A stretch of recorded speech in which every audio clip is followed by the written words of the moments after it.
Lawyers for former President Donald Trump were back in Washington Monday for a hearing that set a March 4, 2024 date for his trial in conjunction with his alleged effort to stop the peaceful transfer of power at the U.S. Capitol on January 6, 2020.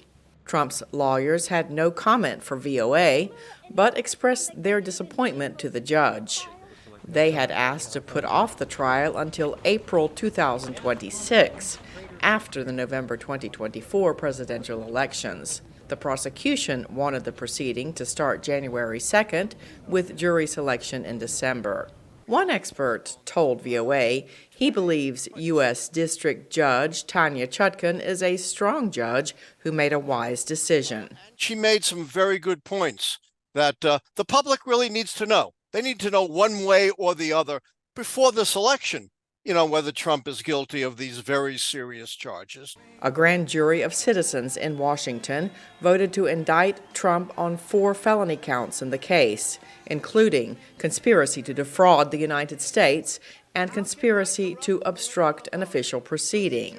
He has pleaded not guilty to the charges and has repeatedly claimed, without evidence, that the charges are politically motivated. How can my corrupt political opponent, crooked Joe Biden, put me on trial during an election campaign that I'm winning by a lot, but forcing me nevertheless to spend time and money away from the campaign trail in order to fight bogus, made-up accusations and charges? Trump has said the indictments are only boosting his support among voters.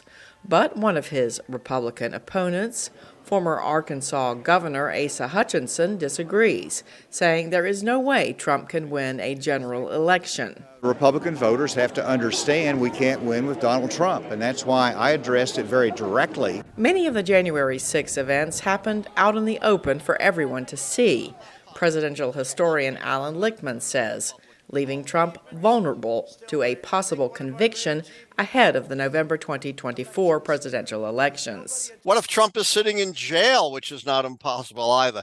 Technically, he could still run, but would the Republicans really want, at the top of their ticket, a guy who's been convicted of subverting our democracy? Trump is the first former American president to face criminal charges.